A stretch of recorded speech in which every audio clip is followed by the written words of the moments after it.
Good evening, guys. It's me, Shauna, and my lovely husband, Roy. Roy, say hi. So thank you so much for tuning in. Tonight, we're going to keep it short and sweet. We didn't do an episode yesterday only because God didn't place anything on my heart. I just kind of like needed a day of rest. So I do just want to talk about what God put it on my heart today.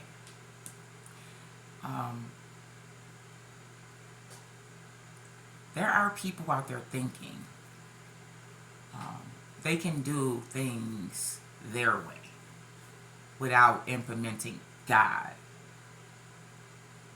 The person who wrote this story, the person who wrote how your life is going to turn out, how your life is going to end in the beginning of your life, since before you were placed in your mother's womb. I want to just encourage anybody thinking that it's them, they can do it all by themselves, they got themselves through this. It wasn't you, it was God. And that is the message God placed upon my heart to do the show tonight. It was by no coincidence that you beat cancer. It was by no coincidence that you went to the doctors and you didn't have any sickness no more. It was not because of you that baby came out unharmed, untouched after you did harmful things to your body while you were pregnant. It was not you who saved your kid's life in that car that flipped over. And the list could go on. It wasn't you. God is responsible for those miracles.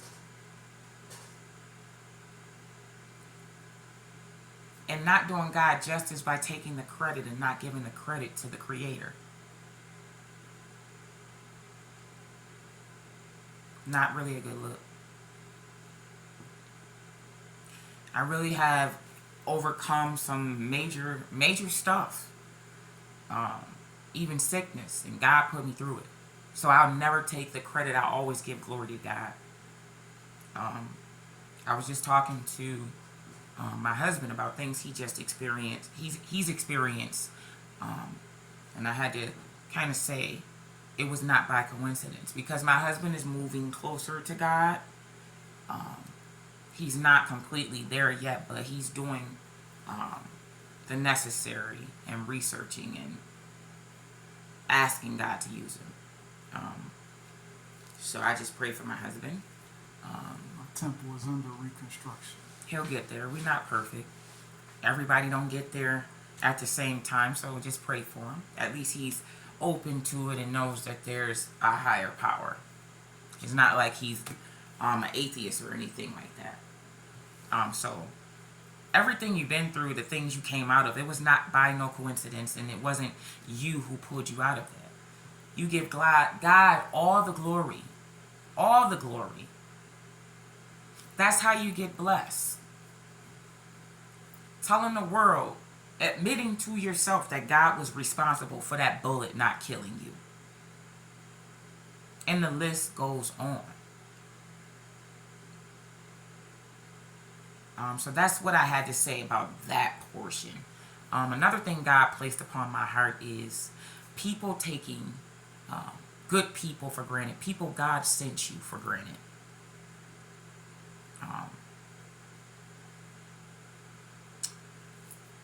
People and things for granted. I talked about growing up. We didn't have all the Jordans and the flashy clothes like everybody else, but my mom always made sure we had enough. And we didn't know that we didn't have all of that, again, as I stated on the previous show, until the kids started to make fun of us. So I work hard for everything I have, as well as my husband. I take nothing for granted because I know what it feels like to be scraping change up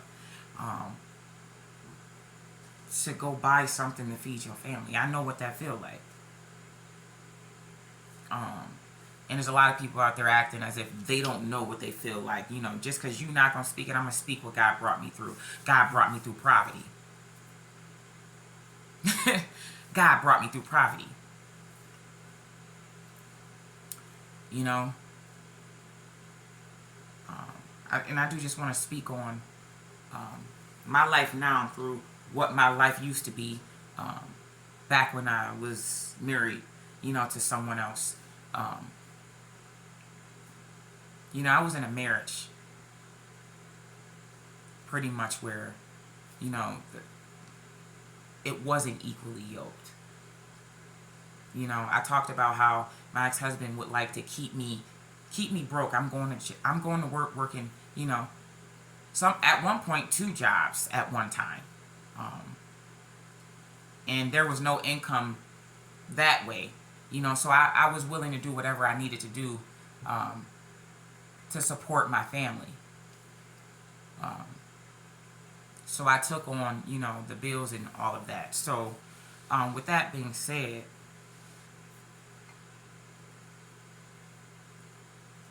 yeah, bear with me because God is speaking some things. I'm trying to get it all out as God giving it to me, but I gotta, because this hit home today with me and my husband.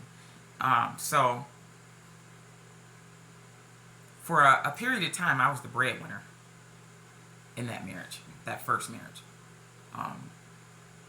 And we had to struggle because money that was being made that way was being taken and taking care of other women and other people's children, and not necessarily poured into the house. So, I remember shingles was falling off my house because I was the only one putting into the household as well as financial supporting my children. And I was in a marriage, and yeah.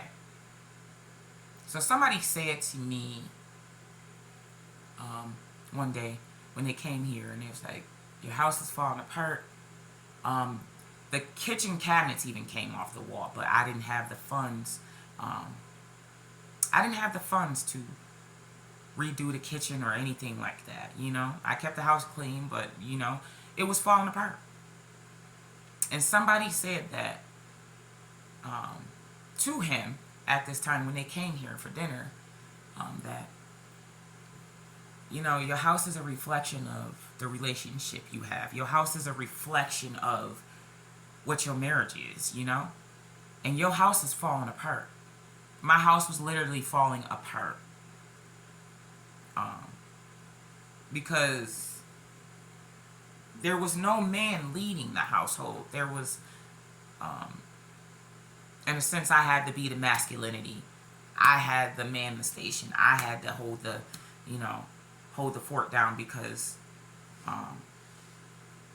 to him the grass looked greener on the other side, and he'd rather pour into other women than his kids and his house and his family. And that's a dangerous position for a woman to be in, feeling like she has to be the man. It never ends well. There was lies when he was on unemployment as to they weren't sending the money, but I used to be like a kind of a PI, so I got kind of fed up with this. I'm working, leaving one job, going to the next job, and still barely making it. There was times he had to call family members to pay a bill, but I was going to work 2 jobs to make sure we had food to eat, and we still was eating struggle meals. But to the outside world, it looked like this man was doing everything and he was doing nothing. Because, people stroked egos outside of the house, so forgot about the foundation you were building. You were supposed to build, take care of, protect. So in a sense, I had to be the masculinity in my marriage. And I had to provide financially and everything while, not complaining and just doing it because my kids needed to eat. And I would make sure we was nice and neat and, well groomed when we left this house. And, people, to the eye, it looked like he was doing all of this.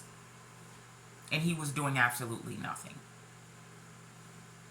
So one day I I went to my second job to make sure, I could support the family. And I had a tracker on, um, you know, his car. And I'm not telling you this to expose, but I have to kind of get this out to tell you what type of man I'm married to today, what God wouldn't allow anymore. Um, and he was caught, engaging in sexual activities with, a female at a hotel. And I just looked at him and I said, you could have just told me. I said, like, why would you drag us through this? And, this is where his money was going. And this is why, we lacked. The moral of the story is people take good people for granted. People take people God sent them for granted. And you'll lose your life doing that. You'll feel God's wrath. So when you get good people in your life and God sends you good people, you have to go out of your way to make sure, you let them people know you appreciate them, you value them. So in a sense, everything I went through with that first marriage and that husband, God said I had to go through that. I had to experience that so I could be ready for my forever husband. And I know that sounds crazy. People say, oh, God wouldn't bring a union together for no reason. No, God did not bring that union together for no reason.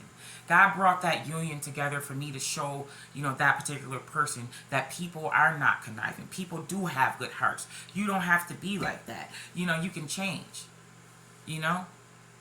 But it was only for a season. So he can send my forever husband. And we have had, some not so good relationships. And this is actually my first boyfriend when I was 13 years old, but God wasn't ready to bring us together at that time. So 22 years later, God brought us back to each other. And I had my guard up when he came.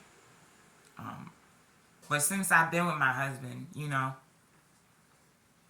he has spent every day showing me how he values me, how he appreciates me, and there is no conditions on his love.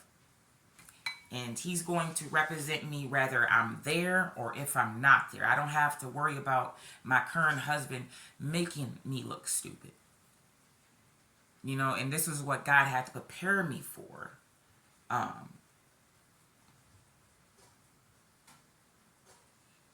So I encourage you to, no matter what, if you have good people, in your corner, that their heart's pure and they don't have any bad intentions to you. Take care of people. Treat them how you want to be treated. Treat God's people how you want to be treated, because God sends you a wife as a helper. So right now, her income is not matching yours. So what? Right now she's depressed, and you know what I'm saying? You got to be willing to accept that God sent you that woman as a gift. God sent you that husband as a gift. And if you got a good one, don't treat them, unnecessarily unfair and cruel, because you will feel God's wrath playing with somebody God sent you. I don't care if this person got $1 million. This person, you got good people, you stick with good people. Like, I live in a cardboard box with my husband. No lie. True story. We're going to draw windows on that thing. We're going to draw some windows. You know what I'm saying? Just a moment. I'll let my husband talk. I got to run this way. Just a moment. As she was saying, yes, we will draw that box, because we will always do what we have to do to keep us. At the end of the day, that's what it's always about. Us keeping us as one. And I have to commend her, because yes, she will lay it all on the table and say, Roy, this is what you're doing wrong. This is what you gotta adjust, And I say, okay, yes, we can work on that. And it's all about our union, our partnership. And we work so hard at this. We work so hard at this. We both been at the worst ends of our relationships, our past. So we understand the work that we have to put in to keep this union going.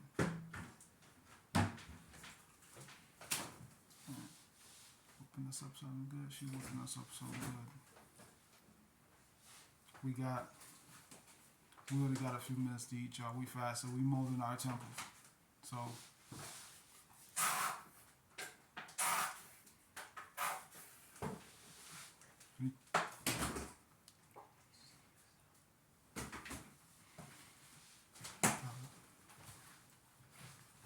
Hey, y'all, sorry about that. I had to go over there and stir dinner. Um, you know, so yeah. I have to commend my husband because I'm not the easiest person, but at the end of the day, he always know that it's love. And my husband pours into the house, and we don't have to worry about, him ever disrespecting our union or our love or our financial situation. He's just really all about family. He's an awesome stepdad to my two children. Showed everybody a world we weren't used to. So we have to treat this man with the utmost respect. So, babe, I commend you and I thank you for just loving us because we never had this type of love. Yeah, I love to love you. Y'all make it real easy. It definitely requires a work because, like you said, this is both something that needed adjusting, Yeah, and I always tell him, like, I'm going to challenge you because I feel like everybody can always improve their self. And relationships before me that he, embarked on, it was pretty much, would you say it was a challenge? Listen. Anybody challenged you? I'm glad you brought that up because, fellas, if your woman don't challenge you, you need to sit down and contemplate, like, where this is going. You have to because you become stagnant. It's like one point, all right, you're working. Okay, that's fine. You're bringing in the money. That's all she wants from you. You have a woman that challenges you, that's not enough. Because she can go get that money herself. And I do. She can go get that money herself. If she sits there and listen, this ain't all you have. This is not you. You can elevate. You can do better than this. There's always a next level. And this is what she brings to me. And it has you walking different. It had me walking different. It's like, yes, I could do that. I can do that. My wife believes in me. Having a wife that believes in you every day and just hey, you can do it. You can do it. Listen, I can honestly say procrastination is mine. My wife will get in me about procrastination. I'm not even going to sit here in front about it. Go do it. Because I know you can. There's no words out of disrespect or being harsh. It's just that she sits there and she knows that, you can do it. And I know you can, so what are you waiting for? And I value what he said because just like I keep him on his toes, he keeps me on my toes because for so many years in a relationship, I was put down and made to think I wasn't good enough because of a certain financial status or, and I just want to, go for everything that's out there for my family now, and I'm not made to feel like I'm not worthy of achieving this or I'll never achieve this. I don't feel like I would be who I am right now if my husband didn't play a part in my life. Because during my self-healing, when I was learning how to love myself, he, loved me back to health. Like he had love for me when I didn't have any for myself. I was down to 130 pounds when we reconnected because of depression and everything that, from the previous marriage that I was put through, that dark place. And my husband helped me heal. I feel like we helped each other heal. Yes, we did. Definitely helped Because each we other. both were beat down so much by previous relationships, that weren't for us. And on another note, I want to talk about that. Stop holding on to people because you don't want them with nobody else. God sent you to sign that is not your person. We were held up in relationships and we were somebody else's. I don't mean to say that, go steal somebody's man or anything like that, but what it looks like is not what it always looked like. Those people could not be in a relationship. I can tell you because, for over a year, my ex-husband, I was living downstairs and he was living upstairs, and, that wasn't a marriage. We were pretty much apart. We were done. But, he was living upstairs, I was living downstairs until he could find some place to live. But to the outside eye, because he's coming out of the house, it looks like we're together and we're a marriage. We were not a marriage. Sleeping in 2 separate rooms, 2 separate beds. We were not a marriage. And a lot of people is doing that to keep the facade like, oh, we're a family. And you holding up somebody's wife. You holding up somebody's husband. God didn't intend that for you. Don't you want to get the man of your dreams, the woman of your dreams, what God has in your fate? Why do you want to change your fate by holding on to somebody else's husband or somebody else's wife that you don't even love? You don't value and you're never going to value. I could never do that. I always wanted my faith. When I was young, I used to be like, oh, please, to my ex-husband. But I woke up. I was a kid. But I stay here a full-fledged grown woman, and I'm glad my fate played out the way it did because I have an awesome husband. This is my forever husband. I became a better person because of the man that I'm with, because the woman is a reflection of the man. When you see me in my previous marriage, you would think I was the most horrible person on the planet. You couldn't catch a smile on my face. So just let people go that no longer serve you. Like, don't take good people for granted. Stop. Just stop. You will not be rewarded by God for this. You will not, blossom or anything like that, because that is not who God intended for you. And I know we all over the place with this, but again, God telling me to speak about this the way I'm getting it. So I thank y'all for bearing with us, and and yeah, I told a little too much information, but it is what it is. God know my heart. I don't care who judges me.